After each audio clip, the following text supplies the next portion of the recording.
کہ سلمان رشدی آ رہا ہے، میں نہیں جا رہا، عمران خان صاحب کہتے ہیں۔ 15 مارچ 2012 کی ایک اور خبر، عمران خان کینسلز انڈیا ٹرپ ان سلمان رشدی پروٹیسٹ کی۔ اسی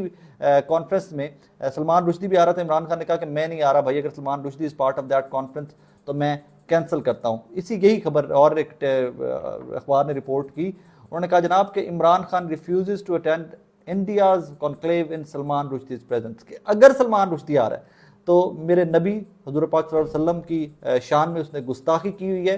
میں نہیں جا رہا بھائی، I'm not going to be part of that conference or whatever۔ اچھا، اب یہاں پر ایک اور چیز آپ نے دھیان میں رکھنی ہے کہ ریسنٹلی ہم نے دیکھا جب شہباز شریف صاحب وزیر اعظم تھے، فرانس گئے، فرانس کے صدر کے ساتھ بڑی خوش گپیاں مارتے رہے۔ فرانس کا صدر گستاخی رسول جتنی وہاں پہ ہوئی ہے تو وہاں پر تو بالکل نہیں جانا چاہیے تھا، یہ تو دورہ معیار تھا، یہ تو منافقت تھی، منافقت کی حد ہوتی ہے۔ شہباز شریف صاحب آپ کی اپنی بھتیجی کہہ رہی ہیں کہ جو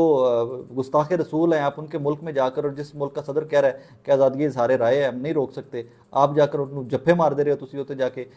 خوش گپیاں مارتے رہے ہو، اس کے تو منافقت کی حد ہوتی ہے یار۔ اب آ جائیے لاسٹ میں آپ کو بتاؤں کہ مسلم لیگ نون یہ سب جانتے بوجھتے کہ ہم نے بھی انہی تمام وکلاء کو، ہم نے بھی انہی تمام لا فارمز کو ہائر کیا ہوا تھا، تو پھر جناب ہائر کیوں کرتی ہے؟ بیفور اٹ میں ایک اور چیز ایڈ کر دوں کہ جیفری رابرٹسن کے کریڈینشلز پہ، جیفری رابرٹسن کے کریئر میں بڑی شاندار کامیابیاں ہیں۔ انہوں نے اسرائیل کے خلاف فلسطین کی آواز اٹھائی ہوئی ہے، یونائٹڈ نیشنز کا نمائندہ بن کے پیلسٹائن کے اندر، فلسطین کے اندر کام کیا ہوا ہے، اور اسرائیلیوں کے مظالم کے خلاف جیفری رابرٹسن نے بڑی آواز اٹھائی ہوئی ہے۔ انہوں نے برازیل کے صدر کو بھی، جس طرح عمران خان صاحب جیل میں ہیں، اسی طرح برازیل کے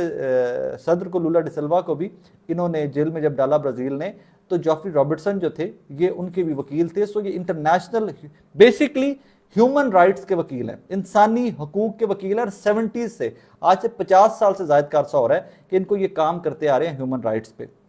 وہ کوئی بھی ہو جائے، پیلسٹائن کا ایشو ہو جائے، وہ آپ کا یہ ایشو ہو جائے برازیلین پریزیڈنٹ کا لولا ڈی سلوا صاحب والا ایشو ہو جائے، اس میں آ کے اس طرح کے بہت سارے ایشوز ہیں جن کے اوپر یہ کام کر چکے ہیں۔ اب اینڈ میں let me clarify why P M L N does what they do, وہ کیوں اس کے اوپر اتنی آگ سے، کیوں مذہبی انتہا پسندی اور مذہبی رنگ اس کو کیوں دے رہے ہیں، مذہبی ٹچ کیوں دے رہے ہیں اس کو، اور ان کو پتہ بھی ہے کہ ہم خود بھی کانے ہیں، ہمارے اپنے لیڈران جو ہیں وہ بھی اسی لا فرم سے ریپرزنٹیشن لیتے رہے ہیں ماضی کے اندر۔ اسحاق ڈار صاحب مریم نواز صاحبہ کے قریبی عزیز بھی ہیں، رشتہ دار بھی ہیں، تو وہ کیوں لیتے رہے ہیں، ناصر بٹ صاحب کیوں لیتے رہے ہیں؟ تو جناب کہانی یہ ہے کہ اس ٹائم کے اوپر state operators P M L N کی ڈسپوزل پہ ہے، اس ٹائم تمام ٹیلی ویژن پاکستان کے مسلم لیگ نون کی ڈسپوزل پہ ہیں۔ وہ پروپوگنڈا یہ سمجھتے ہوئے کر رہے ہیں کہ بھائی جان ہم نے ٹیلی ویژن کے اوپر بیٹھ کر جب یہ پروپوگنڈا کرنا ہے کہ سلمان رشدی کے وکیل کو عمران خان نے ہائر کر لیا، لہٰذا یہ پاکستان کے مخالف ہے، یہ یہودیوں کے ساتھ ہے، یہ گستاخ نبی، اللہ پاک معاف کرے، اللہ پاک معاف کرے، نعوذ باللہ، گستاخ رسول جو ہیں ان کا وکیل عمران خان صاحب نے بھی کر لیا ہے، تو لہٰذا یہ پاکستان کے خلاف ہیں۔ تو ہمارے اس پروپوگنڈا کو کاؤنٹر نہیں کیا جا سکتا کیونکہ تحریک انصاف کے پاس اسٹیٹ آپریٹرز نہیں ہے ایٹ دس ٹائم۔ کوئی بھی ٹیلی ویژن عمران خان صاحب کے متعلق یا عمران خان صاحب کے نریٹو کو لے کر، یہ کوئی بھی ٹیلی ویژن چھوٹے سے چھوٹا بھی اس طرح کوریج نہیں دے گا جس طرح مسلم لیگ نون کے عطا تارڑ صاحب کو اور مسلم لیگ نون کے نریٹو کو مل رہی ہے۔ اب ہوگا کیا؟ یہ نریٹو کاؤنٹر کہاں سے ہو رہا ہے؟ یہ عقل کے اندھے آج بھی، آج سے 50 سال پرانی، 40 سال پرانی سیاست کر رہے ہیں کہ جب انہوں نے اخبار میں ایک خبر لگوا دی تو وہی خبر چھپنی ہے اور پورے پاکستان نے وہی خبر پڑھنی ہے۔ اور بھائی اب تو میرے دیہات میں بیٹھا ہوا بندہ جو بھینسوں کے پیچھے پھر رہا ہے کسی کھیت کے اندر، اس کے ہاتھ میں موبائل فون ہے، اس کے پاس بھی ڈیجیٹل میڈیا ہے، وہ بھی خبریں یوٹیوب سے اور فیس بک سے سنتا ہے، وہ صرف ٹیلی ویژن پہ نہیں رہتا ہے۔ تو آپ کا یہ پروپوگنڈا ٹول یا پلان جو ٹیلی ویژن کے اوپر چلانا تھا وہ اپنی جگہ کے اوپر، but at the same time جناب والا یہی پروپوگنڈا، اس کو کاؤنٹر پاکستان تحریک انصاف اور عمران خان صاحب کے چاہنے والے جو ہیں وہ ڈیجیٹل میڈیا پہ کریں گے اور آپ سے بہتر کاؤنٹر کریں گے۔ اینڈ میں میری درخواست یہ ہے کہ مذہبی چورن سے دور رہیے۔ مذہبی چورن میں پہلے احسن اقبال صاحب کو گولی لگ چکی ہے، عمران خان صاحب کو گولی لگ چکی ہے، اس سے پہلے بہت بڑے بڑے لیڈران پاکستان کے جو مذہبی انتہا پسندی کی بھینٹ چڑھ چکے ہیں۔ خدا را اسٹاپ اٹ، اس کو روک دیجئے، مذہب کو دور رکھ کے اس انتہا پسندی والے فیکٹر کو مار دو، جلاؤ گھراؤ کو دور رکھ کے بات کیجئے، منشور کی سیاست کیجئے، پرفارمنس کی سیاست کیجئے، کارکردگی کی سیاست کیجئے، کچھ مارکیٹ میں ایسا چورن لے کے آئیے کہ لوگ آپ کی طرف متوجہ ہوں، ورنہ اس منجن کو کل کو پھر آپ کے گلے بھی پڑے گا، یہ مسلم لیگ نون کے دوبارہ گلے بھی پڑے گا۔ لہٰذا عطا تارڑ صاحب، مریم نواز صاحبہ، نواز شریف صاحب، شہباز شریف صاحب اس مذہبی چورن کے اوپر آ کر خدارہ محتاط ہو جائیے. آپ لوگ کچھ 41 سال پرانی پولیٹیکل پارٹی بن چکے ہیں, اب آپ کو میچور ہو کر آگے چلنا چاہیے, لیکن آپ کے ابھی بھی حالات لگ نہیں رہے. اپنا بہت سارا خیال رکھیے گا. اللہ حافظ.